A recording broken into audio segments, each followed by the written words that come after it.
The heaviest rainfall in more than a decade has caused deaths and flooding in Jakarta and surrounding areas in West Java. The rain began on Tuesday night and triggered landslides on the city's outskirts. Indonesia's meteorology department has called the rain very extreme. Nearly 20,000 people were stranded as Jakarta's domestic airport was shut down after its runway became submerged.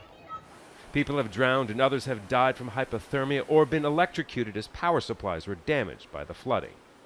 Thousands were forced to evacuate their homes. Crews are pumping out flooded areas and rescuing those who are stranded.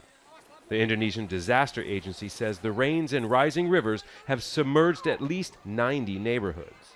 Flooding is common in Jakarta. This is monsoon season, and forecasters say more downpours are on their way. Scott Heidler, Al Jazeera. Anto, the pictures were dramatic in that report by Scott Heidler. This is some of the worst flooding that the capital, Jakarta, has seen in about 5 or 6 years.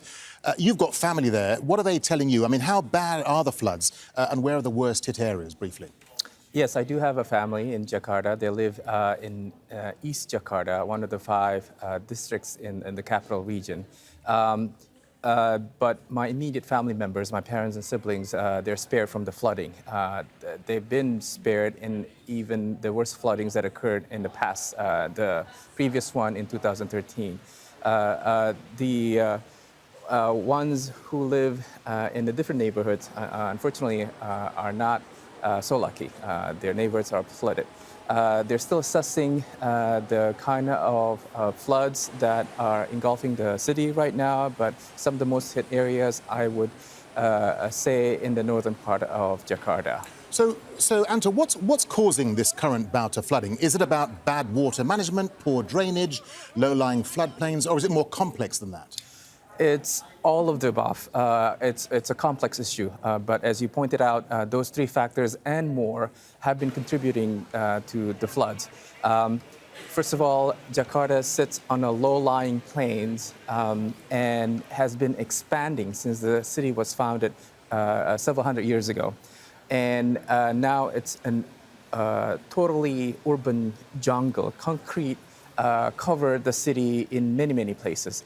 There's less greeneries and green spaces to absorb rainwater, for example, and there's a poor drainage system. And coupled with that, many residents of Jakarta have been pumping water from underground, from the aquifer, for their water needs, because the water from the main supply is still inadequate. And this led to subsidence of the city. In fact, Jakarta has been said by many experts is one of the fastest sinking city in the world. Because of that, the 13 rivers that pass through Jakarta, 2 of the big ones include Ciliwung River and Cisadane River, cannot properly drain to the Java Sea. Let's quickly talk about the government response. What's the government doing about all of this, and can it cope with this level of natural disaster? Because these are enormous floods. Yeah. What I've learned so far that the provincial government of Jakarta, because Jakarta is administratively governed as a province, a special capital district, is building command posts and instructing hospitals and health clinics all over the city to help address regular issues that usually come after flooding: dengue, fever, diarrhea, all sorts of problems that come from waterborne diseases.